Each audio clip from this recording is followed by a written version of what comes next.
Alright.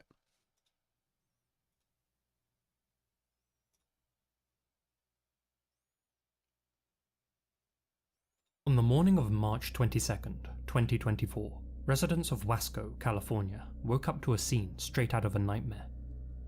At just after 8 AM, an Amtrak train roared through the station at G Street and 7th, striking 48-year-old Horacio Ayala Peñalosa what? after at G Street and 7th, striking 48-year-old Horacio Ayala woke up to a scene straight out of a nightmare. At just after 8 AM, an Amtrak train roared through the station at G Street and 7th, striking 48-year-old Horacio Ayala Peñalosa after he wandered too close to the tracks. Witnesses described how one moment he was there, walking his bike and chatting with someone on a nearby bench, and the next, he was gone, the violent impact leaving his body catastrophically torn apart. It was an image seared into their memories. But as horrifying as the incident was, what happened next would leave both eyewitnesses and investigators even more scarred. As emergency crews arrived to secure the scene, onlookers noticed another man, 27-year-old Rosendo Tellez, walking among the wreckage. And what he did defies belief. Tellez spotted one of the victim's severed legs on the track, picked it up, and in a grotesque act of disrespect, began parading it through the streets in broad daylight. Construction workers nearby recalled him sniffing it, swinging it in the air like... Construction workers nearby began parading it through the streets in broad daylight, and in a grotesque act of disrespect, began parading it through the street, picked it up. Tellez spotted one of the victim's severed legs on the track, picked it up, and in a grotesque act of disrespect, began parading it through the streets in broad daylight. Construction workers nearby recalled him sniffing it, swinging it in the air like a trophy, and even slamming it against a wall. And this wasn't just a fleeting moment of madness, though. Eyewitnesses say Tellez, who already had a warrant out for his arrest, continued brandishing the leg in front of bystanders, waving it around and chewing on it, all while laughing and daring people to intervene. Disturbing video footage shows him eating the leg on the street, biting off pieces and screeching at passers-by. All of this happened just steps away from police and railroad investigators who were still processing the train strike. Kern County Sheriff's deputies, along with the railroad police, soon heard about what was happening and closed in. When asked whose foot he was carrying, Tellez replied, "My own." The suspect was taken into custody near 7th and F, and the partially gnawed leg and foot were recovered. As would come to light, Tellez was a homeless man who, just hours before the incident, was seen acting normally at a liquor store. After interviewing witnesses and reviewing CCTV footage, it was determined that Tellez hadn't played a role in the victim's death, which was ultimately ruled accidental. Unbelievably, there just so happened to be an opportunistic cannibal nearby when the collision occurred. Tellez was arrested on multiple other charges though, including the removal of human remains from outside a cemetery, destruction of evidence, and resisting or obstructing an officer. Jesus. In handcuffs, he claimed that he was simply taking the leg to the hospital. Once booked into jail, additional charges were added for attempting to smuggle in controlled substances. It's believed they played a role in his decision-making that morning. While much of the media coverage focused on the bizarre aftermath of the crash, it's important to remember that at the center of this story was a man who lost his life. Horacio Ayala Peñalosa had lived in Kern County for many years, and his sudden death shocked those who knew him.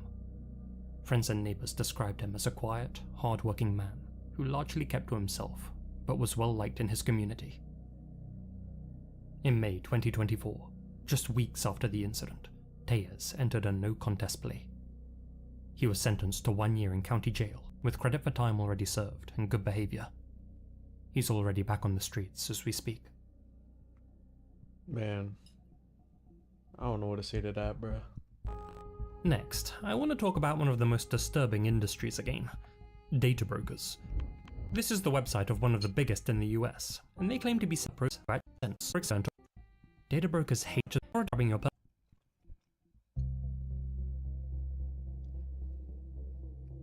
Raphael I heard Graven, about this one. better known online as Jean Parmenov, or JP, wasn't always one of France's most talked about streamers. In his early years, he'd served in the military, an institution where he struggled to fit in, and where he reportedly endured relentless bullying. But what Raphael lacked in social skills, he made up for with a big heart. Following his time in the army, he turned his attention to online platforms, playing games and chatting candidly with fans, and he was incredibly successful with it. By the early 2020s, Jean Parmenov had become a fixture of Twitch, where he amassed an impressive following of 670,000 viewers. Eventually, he migrated to Kick, a platform known for its looser moderation rules. There, his combination of humor and unpredictable challenge segments helped him build a huge audience. By 2023, he was the most watched French creator on the site, and regularly ranked among the site's global leaders. At first, the content seemed like typical internet showmanship. Light-hearted dares, over-the-top stunts, and long-running streams that played into the chaotic nature of Kick. But when JP began collaborating with two figures in particular, known as Owen Naruto Senazandotti and Safin Hamadi, the tone shifted.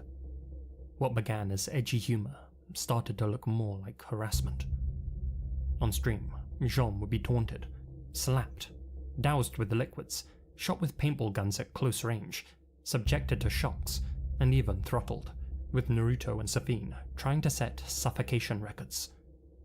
At one point, Naruto even had to stop Safin from choking JP, exclaiming, "Wait, he's gonna die."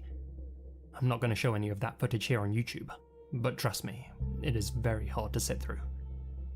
Both Naruto and Safin were well aware that Jean suffered from heart problems, and yet they continued to subject him to more and more extreme treatment.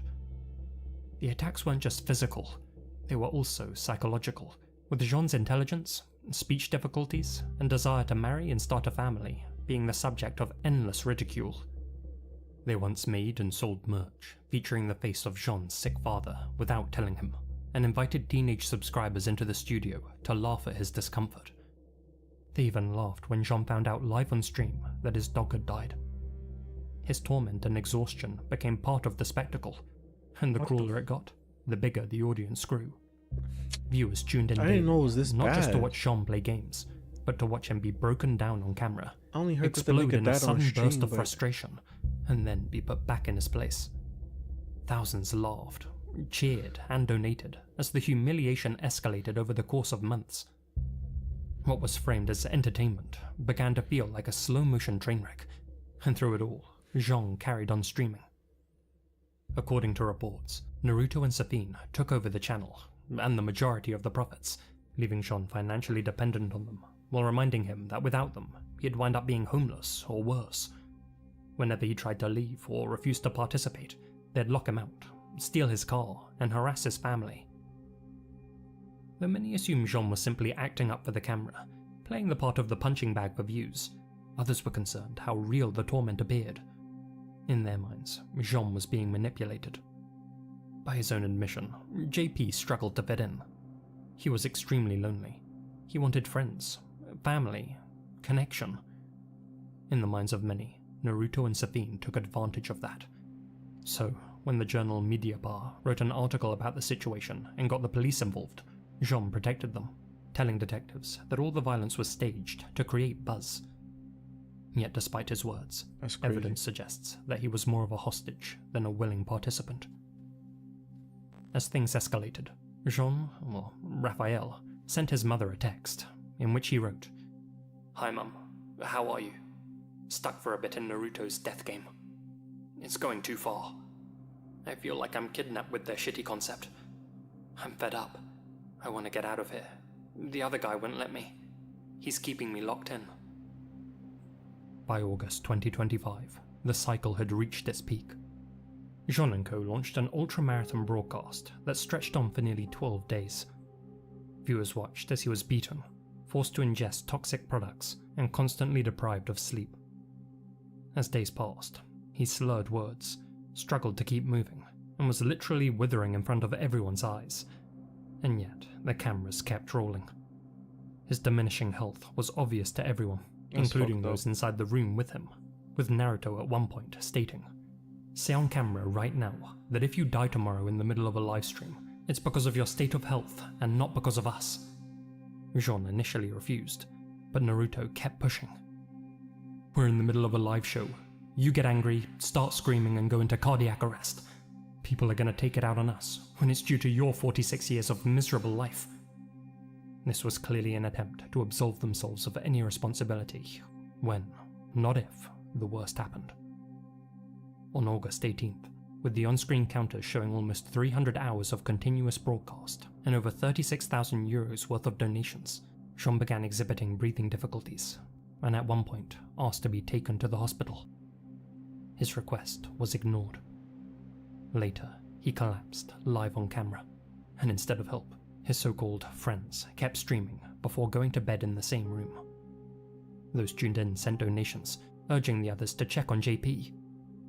50 minutes later, Naruto responded by throwing a water bottle at Jean's head while asking, "Is he dead?"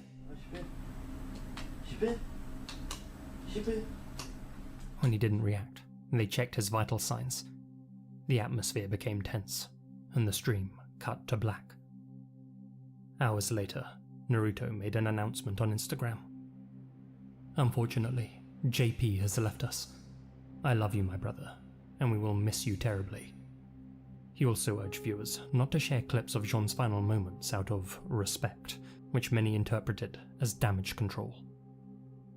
Following an autopsy, it was determined that there were no fatal injuries, no blow that killed Jean, and that his COD was likely medical and/or toxicological in nature.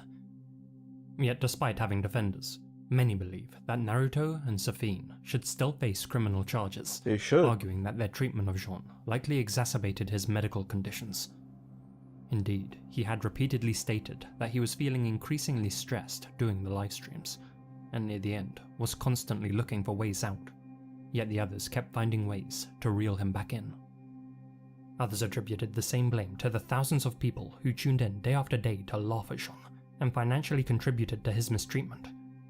Indeed, if you scroll through any of the Jean Parmenoff uploads on YouTube, you'll find plenty of people making jokes at his expense and encouraging Naruto and Safin. Others still argue that Kick France, who were well aware of the Jean Parmenoff streams, were grossly negligent and should have shut them down rather than advertise them, which they did on social media time and time again, plastering Jean's bruised and muddied face on merch, comparing him to Deadpool, putting profits before people, and acting like a company straight from a Black Mirror episode. Man, Kick Has since banned Naruto and Safin's accounts, but though else, they initially took down the Jean Parmenoff channel as well, it has since been reinstated. Unbelievably, Kick themselves deleted all of the clips showing Jean's obvious torture, only leaving behind the ones which fit with their narrative of consent, all to protect their own image. Aiden Ross, one of Kick's biggest streamers, and Drake, who has business ties to Stake, the crypto gambling company behind Kick, announced that they would cover Raphael Graven's funeral expenses, which to me reeks of PR damage control. France's digital ministry blasted the platform's moderation, and the site is now facing a potential $49.5 million fine. French regulators Arcom have also been dragged into this. Their role is to regulate online content, but despite Mediapart warning them almost a year earlier about the streams, they sat on their hands. Now politicians are weighing in, pushing for new internet regulations like those recently implemented in the UK, essentially using Raphael's death as a pretext for greater surveillance. Following Raphael's passing, prosecutors opened an investigation, not into murder, but into what's known as abuse of weakness, a charge that can only apply when someone is manipulated or exploited, especially while in a vulnerable state. That investigation is still ongoing, though as of today, neither Naruto, Safin, or anyone else has faced criminal charges. Their lawyers continue to insist that Raphael passed naturally from health complications, and that he consented to everything that happened on stream. That's despite the fact that in France, you can't legally consent to being tortured, beaten, or seriously harmed. They're now playing the sympathy card, claiming to be the targets of cyberbullying. During Jean's funeral, which Naruto and Safin attended, JP's mother raised eyebrows when she spoke in their defense. Despite receiving Jean's final text message and watching her son's final stream, she said, "Naruto and Safin took good care of my son, just as I did. What? They have values. JP was able to do things with them that he wasn't able to do back home. They never mistreated him, except once in the gym. What happens in the live stream is in the livestream. What happens off the livestream is off the livestream. When they go home, they don't take their work home with them. In stark contrast, JP's sister described their behaviour as unacceptable. To some, the Jean Parmenov stream was a tragic accident, an exhausted but consenting man whose body finally gave out. But I think it's obvious that this was something much darker. In my opinion, and I stress opinion, Jean was broken down by a group of men much younger than him, both physically and mentally, for financial gain.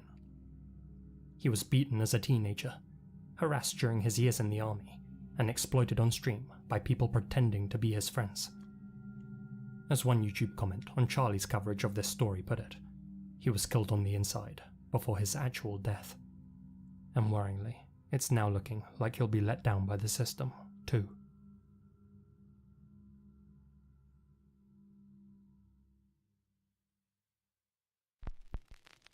Patreon supporters may remember me covering This Is Not a Cult.xyz in an exclusive segment.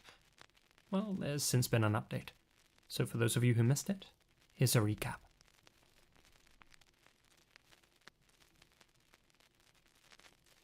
If you visit the ominous sounding website, thisisnotacult.xyz, the only thing you'll be met with is a black screen with a play icon. No text, no context, just an eerie message in the address bar, and an invitation to click.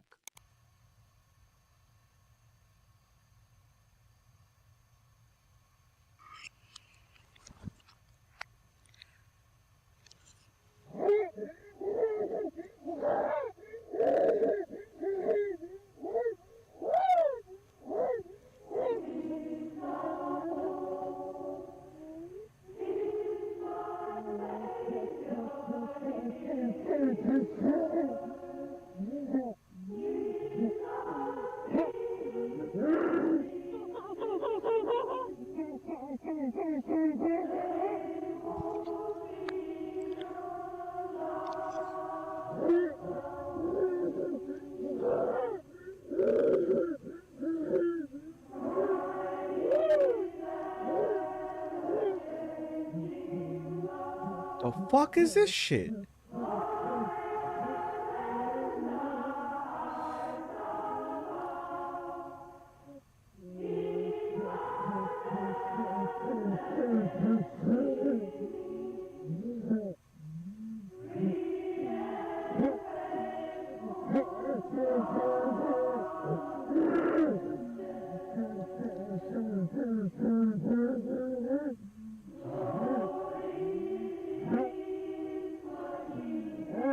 What the fuck, bro?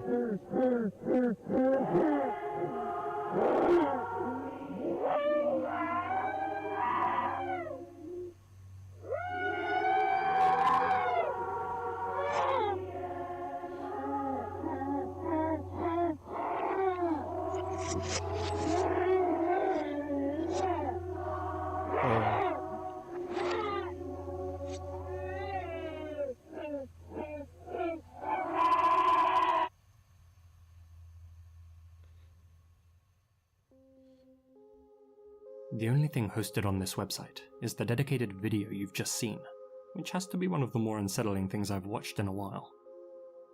It opens with silence and a static-filled screen. What the fuck? After almost 20 seconds, a close-up of what appears to be a mummified face fills half the screen. The nose appears flattened. The teeth jut out. The eyes are wide open, but vacant.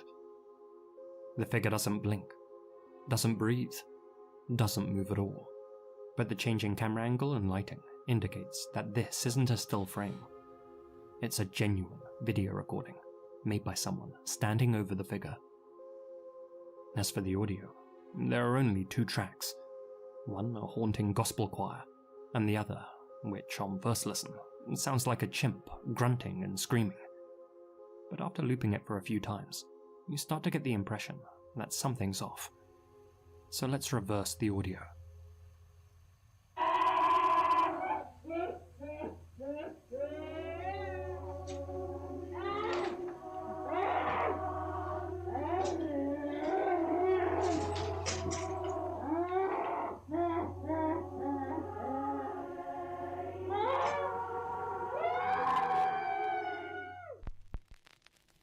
Okay, so definitely not chimp-like. If we speed it up slightly, it becomes even more clear.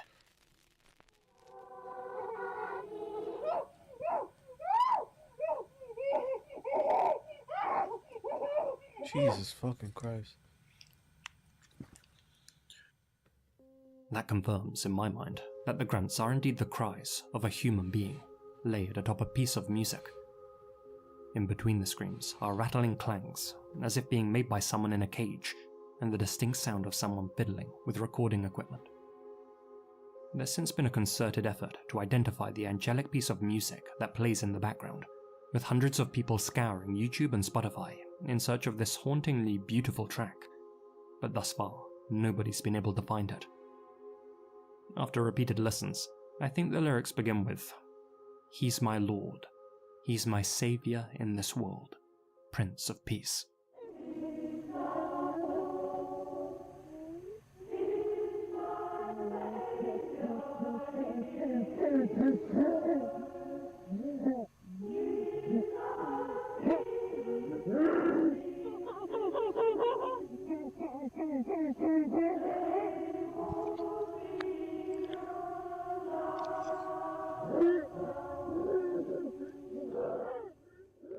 Typing those into Google doesn't yield any solid leads though, but then again, I'm not confident that my interpretation is even remotely accurate. As unsettling as this whole video is, if we look into the domain itself, we can see that thisisnotaCult.xyz is a bare-bones Wix premium site that was registered in Toronto, Canada back in 2023, but that's currently being hosted in Kansas City, USA. Browsing through the HTML code, we can see that there are a couple of Easter eggs hidden inside. Too creepy, but obviously AI-generated images. Digging deeper, we can see that the site has an exposed but broken shopping page, which the creator seemingly forgot to hide. The mundane and clumsy setup of the site strongly indicates to me that it's the early breadcrumb of an ARG, or an eccentric digital art project. Still, it wouldn't be the first time that an analog horror series exploited genuine snuff audio and visuals. But in my honest opinion, as detailed as the figure is, its nose, or more specifically, the septum, appears extremely fake. Although I don't think these are prosthetics, because the figure remains far too still, I suspect that this is a prop head, similar to those made by Close Casket Studios. Perhaps one that's been modified, with glass beads put in the eye sockets. That, or it's a homemade papier-mâché creation. Because of the use of night vision, some have suggested that this was a bizarre marketing campaign for a game in the Outlast series. Some have speculated Outlast 2, though that game came out in 2017, and the website was registered in November 2023. So if correct, it would have had to have been for 2024's The Outlast Trials. If that's the case, then this attempt at viral marketing didn't pay off, as I haven't seen many content creators covering thisisnotaCult.xyz. There's also no link to the game on the website, and I doubt a professional developer would use Wix.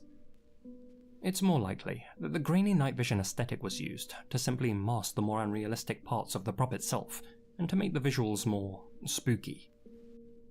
Interestingly, there was a musical called Not a Cult, which held performances in Toronto during November 2024, exactly 1 year after the website appeared.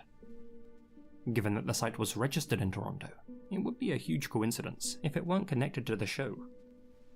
Thing is, from what I've read, the musical's described as a dark and camp comedy, a far cry from the website's grim and joyless tone. There was also this Atlanta-based series of events in July 2024. Its name? This is Not a Cult. From what I can tell though, it was an immersive experience run by the You Did This theatre company, in which the audience could build their own cult together. Again, the show emphasized the comedy of cultdom by urging participants to drink the Kool-Aid, so although the name matches, and the timing broadly syncs up with the creation of the website, I'm leaning towards this being yet another coincidence. One of the few YouTubers who has covered this mystery is Podrocker, and while browsing the comment section beneath his video, I noticed this user, him, leaving ominous remarks. Wait, what? Click this is Podrocker, and while browsing the comments, one of the few YouTubers who has covered this mystery is Podrocker, and while browsing the comment section beneath his video, I noticed this user, him, leaving ominous remarks. clicking on his channel, him's bio links to thisisnotaCult.xyz. The only video on his channel is this psychedelic upload, which, when sped up, reveals a hidden message.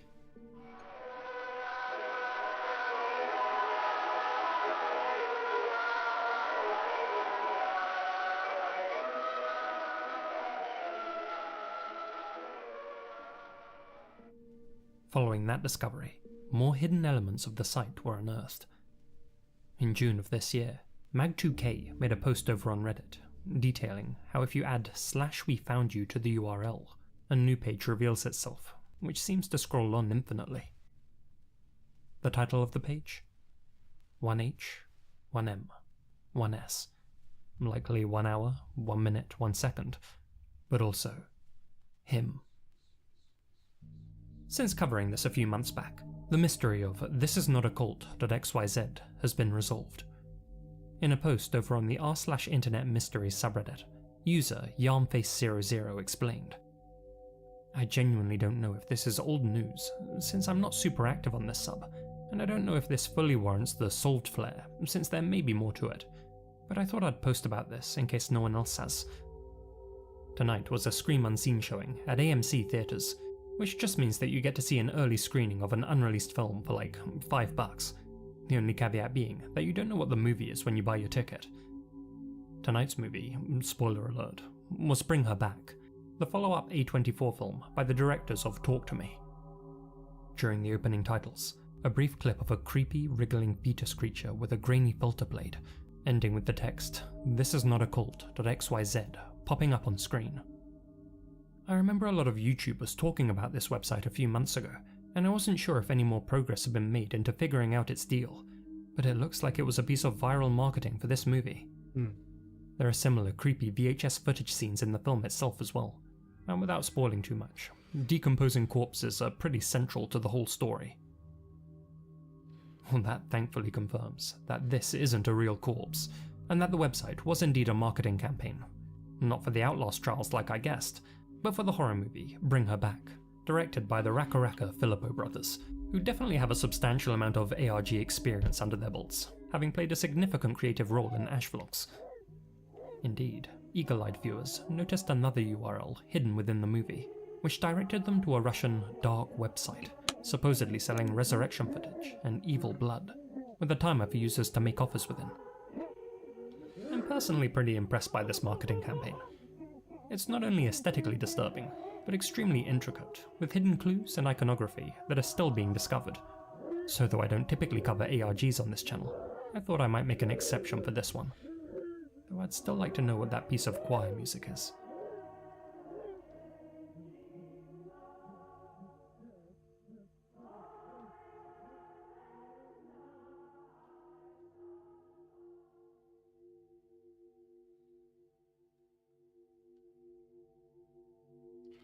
In 2011, two men from Pennsylvania received separate emails from their friend, Jack, referencing events that had either just happened or that only he could have known about. There was just one problem. Jack was dead. What? Jack Froese was a 32-year-old man from Dunmore, known by friends and family for his sarcastic sense of humour, his warmth, and his deep passion for life. In June 2011, Jack passed away suddenly from heart arrhythmia. His death came as a devastating shock to those close to him, and like many people who lose someone suddenly, his loved ones were left grappling with grief, unanswered questions, and the lingering desire for one more conversation. Several months after Jack's death, in November 2011, one of his closest childhood friends, a man named Tim Hard, was browsing through his inbox when he noticed an email with a concerning subject line. "I'm watching." Even more eerie was that the sender was Jack. A little freaked out, Tim opened the email. "Did you hear me? I'm at your house. Clean your fucking attic." The body of the message hit Tim like a ton of bricks. He and Jack had spent plenty of time joking around in the attic, and on one of Jack's final visits before his death, they had laughed about how messy it was up there. Jack even joked that he would clean it if Tim wouldn't. No one else could have known that detail. To Tim, the email felt far too specific to be coincidence, Desperate for answers, he replied, but received no response.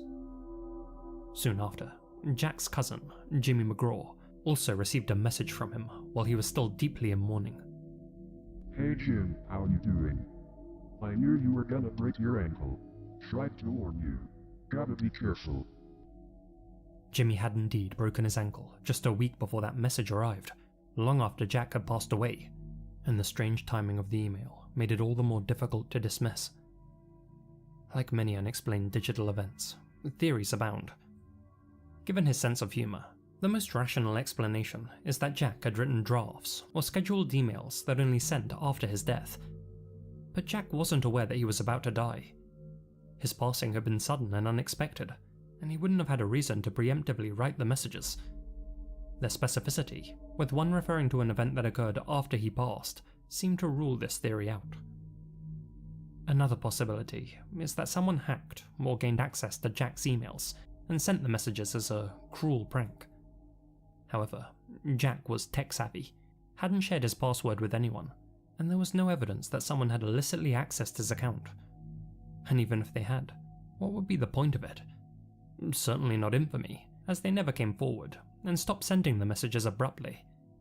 That, along with the personal nature of the content, with the first email referencing a conversation that Jack alone knew about, makes this explanation unsatisfying. Some of Jack's friends and family believe that the emails were a form of communication from beyond the grave. To them, the messages felt less like the work of a troll, and more like personal reassurances from Jack himself, designed to comfort those that he left behind. But skeptics suggest that grief can make people interpret coincidences as meaningful. The Jack Frost emails have become one of the most famous modern ghost stories on the internet, and in a world where our identities live on digitally long after we're gone, this mystery forces us to confront questions about technology and mortality. Though some websites delete the accounts of deceased users after receiving proof of death, nor after long periods of inactivity, others allow them to gather dust and become part of the great digital graveyard, perhaps leaving them vulnerable to access. Though some view the messages as disturbing, for Jack's cousin Jimmy, they've been more of a comfort than anything else. "I like to think that Jack sent them," he said. "It's like he's gone, but still trying to reach out, trying to tell me to move forward, to feel better." Even Jack's mother chose to see them as a kind of gift. "I saw they made some people happy," she said. "They upset some people too, but at least people were still talking about him." That quote has led some to come up with a new theory, that the person behind the emails was actually Jack's own mum. Given his sudden passing, his accounts likely would have still been open on his laptop. While cleaning house, she may well have come across the open email tab and thought that by sending the messages, she might be able to cheer up his friends and keep his memory alive, and didn't anticipate the amount of tension the story would attract, nor the amount of pushback. Until proven one way or the other, the Jack Frost emails remain an eerie piece of internet folklore. Jesus. I first learned about them over on the Chill Fuel YouTube channel. He covers a wide range of internet mysteries with a really cool pixel art style. Be sure to check him out through the link down below.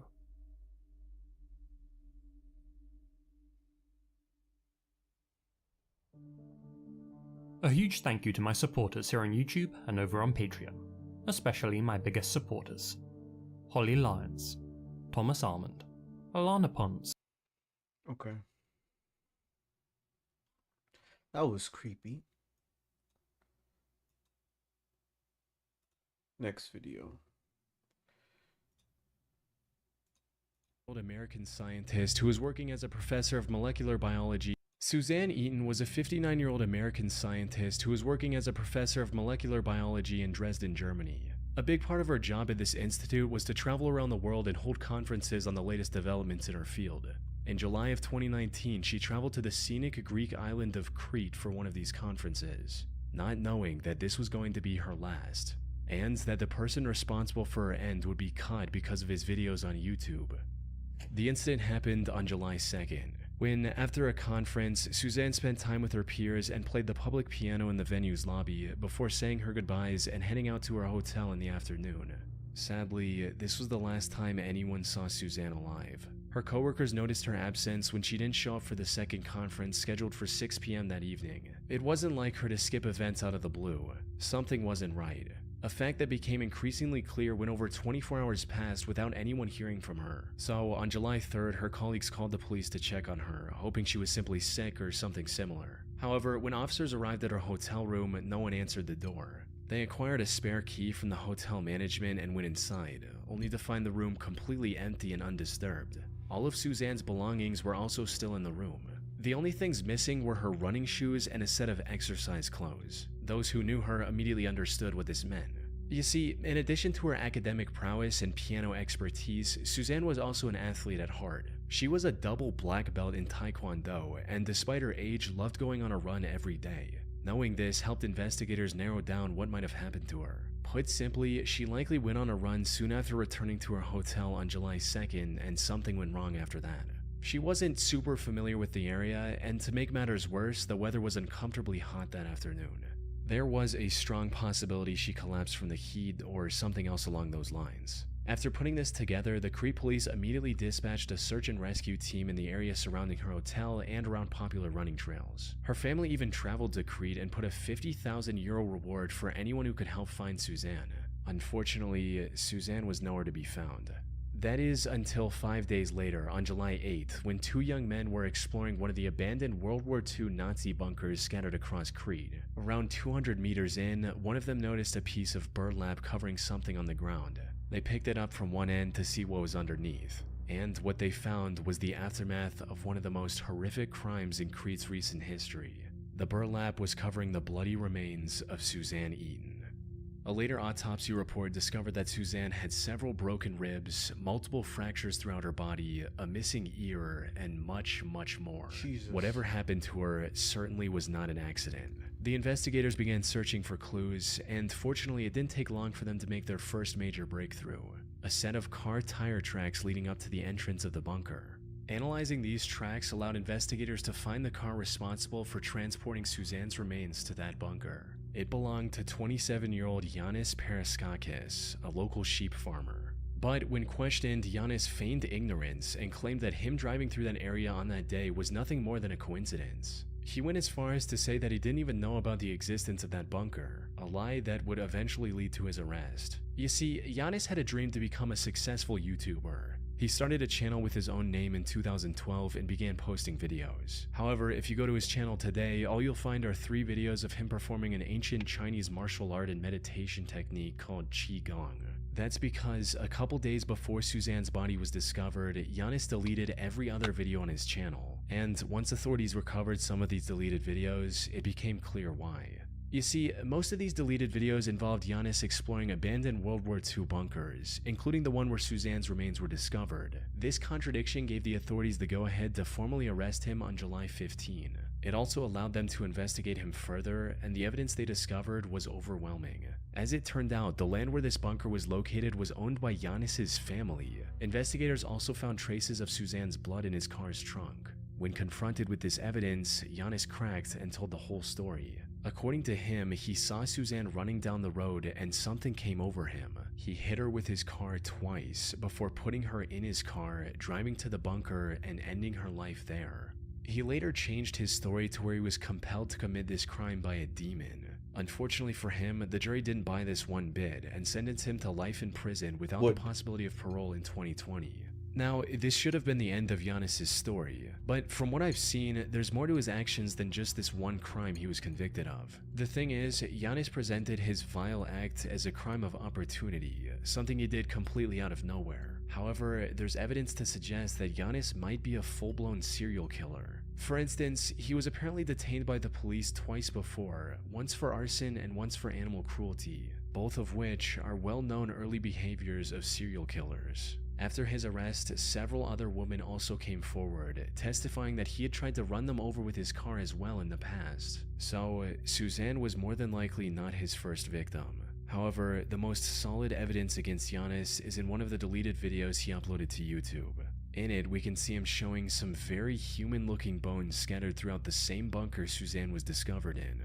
These bones were never discovered by the authorities, suggesting they might have been removed by Giannis to hide evidence. But what makes this truly disturbing is what his friend says at one point in the same video.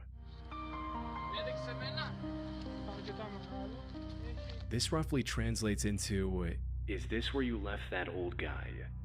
Insinuating that Giannis had disposed of one of his previous victims in the same bunker before. And if that is the case, one can only wonder how many other people Giannis has killed over the years. Simply Manic 6075 was a YouTube channel owned and operated by 24-year-old Samantha Wolford. She lived in the small community of Monticello, Texas with her husband Ernest Lee Ibarra, aka Ernie, and their 5 children.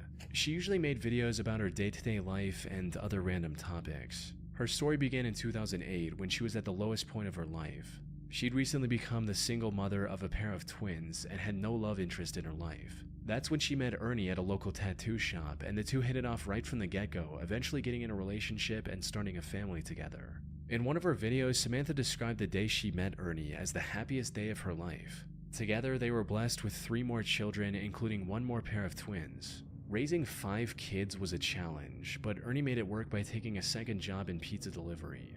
So, while they had endured tough times together, Samantha, Ernie, and their 5 children appeared to be the perfect loving family. However, while being a stay-at-home mother was all she could do at the time, Samantha still had a dream of becoming a famous actress one day. I've always wanted to be an actress. I think it is so much fun. I've been extras in movies. I've had small parts in like short films. It is so much fun and it is so beautiful. It is one of the most amazing forms of art ever to be able to express yourself that way. I think it's amazing. So, in October 2010, she created her YouTube channel and started posting videos, hoping to become a popular YouTuber and fulfill her dream on the internet instead. And things were going surprisingly okay in the beginning. Samantha would post new videos whenever she had something new to say. And while most of her videos struggled to get past 100 views at the time, the few viewers she had were enough to keep her going. But as time passed on, her passion for making videos turned into an obsession. She started spending more of her time on making videos than her family, putting even more pressure on an already stressed out Ernie. Jesus. Around 2014, she also started accusing Ernie of hurting her in her videos, hinting at just how bad their relationship was going. But then, after posting a seemingly random video in March of 2014, Samantha mysteriously vanished from the internet. Maybe she lost interest in YouTube or just wanted to focus on her family again.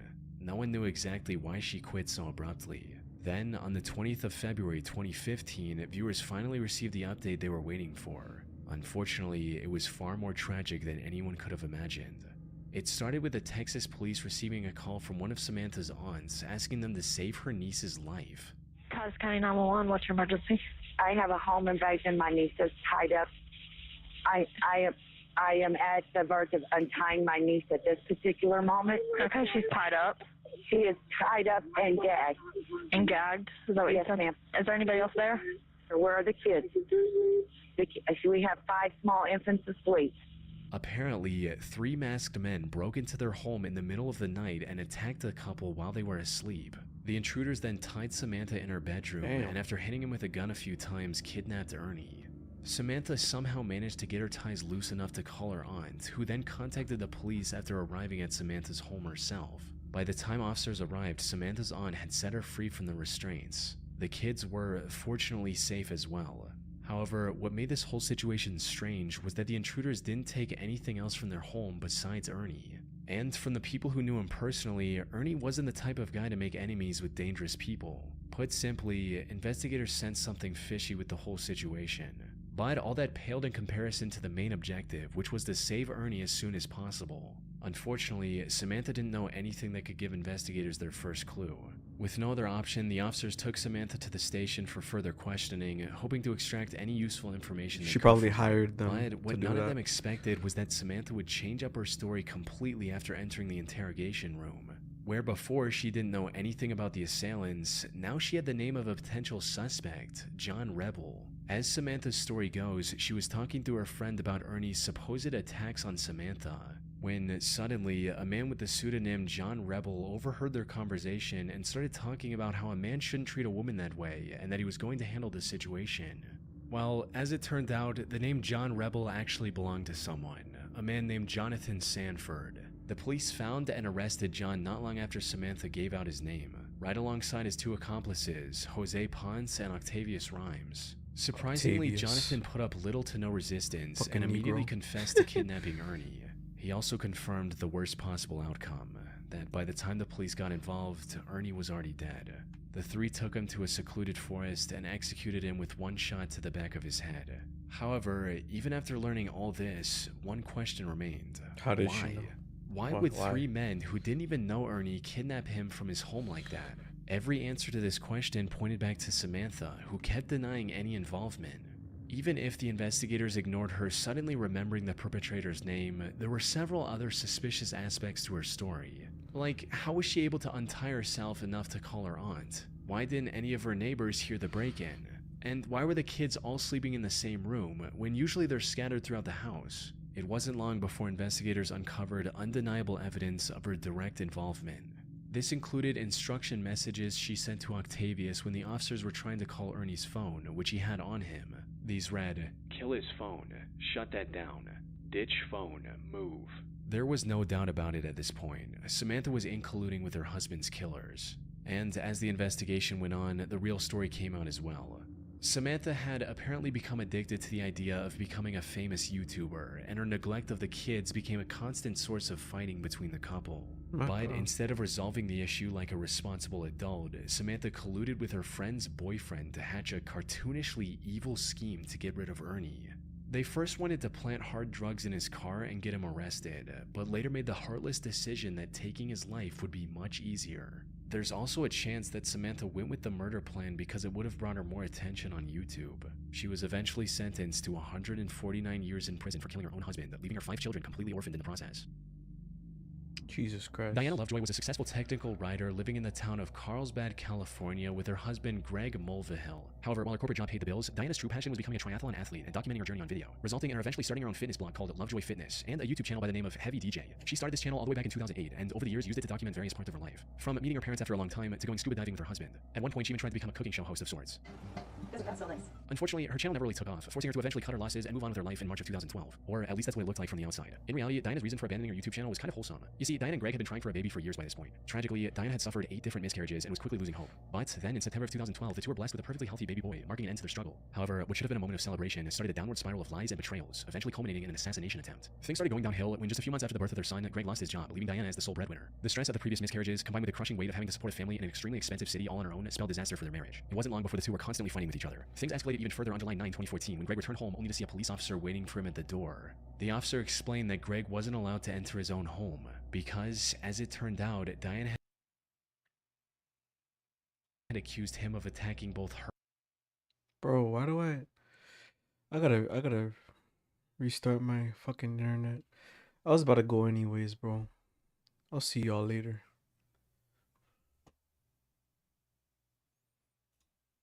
and their son. What followed was the officer explained that Greg wasn't allowed to enter his own home because, as it turned out, Diana had accused him of attacking both her and their son. What followed was a nearly 2-year-long divorce mediation, during which the investigators found no evidence supporting Diana's accusations,